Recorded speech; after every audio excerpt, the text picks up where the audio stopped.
Hello, good morning guys. চলে আসলাম নতুন একটা ভিডিও নিয়ে।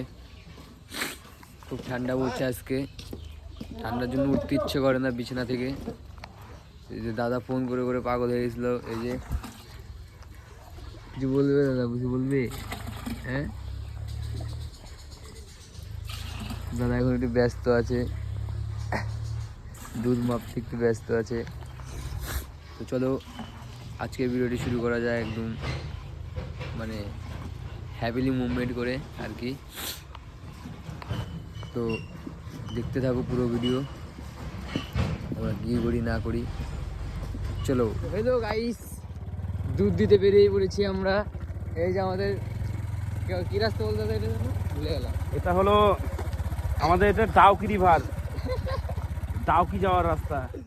গুড মর্নিং, সবাই কেমন আছো? অবশ্যই ভালো থাকবে সবাই, সেটা জানি, কিন্তু আমিও ভালো আছি।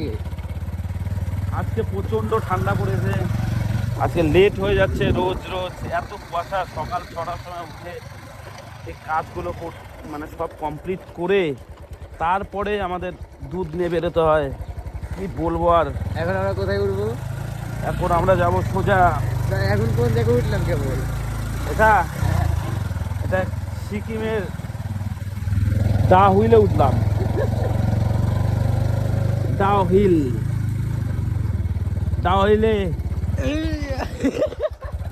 দেখতে পাচ্ছ গাইস, এখনই সামনের চাকা উঁচু হয়ে গেছে, এক্ষুনি পাল্টি খেতাম। তো কি কর, চলো দেখা যাক যা যেতে যেতে তোমার সাথে কতটা আমি টাইম দিতে পারছি। তো গাইস, কনকনে ঠান্ডা, এই কনকনে ঠান্ডার মধ্যে हम लोग जाते दूध दीते। ये हमारा ड्राइवर है, sorry sorry sorry sorry sorry sorry sorry हमको ड्राइवर बना दिया। मालिक को ड्राइवर बना दिया। দেখো আমাদের দই রেডি হয়ে গেছে, একদম পিওর খাসা দই। সরাগুলো দেখতে পাচ্ছ, দই, নয়াবাজারের বিখ্যাত দই গঙ্গারামপুরের।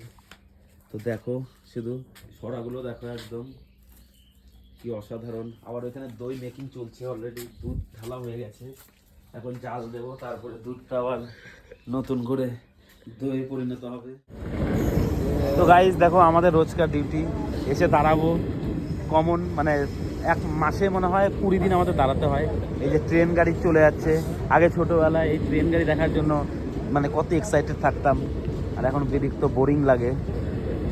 রোজই দেখা হয়, রোজই দেখা হয়।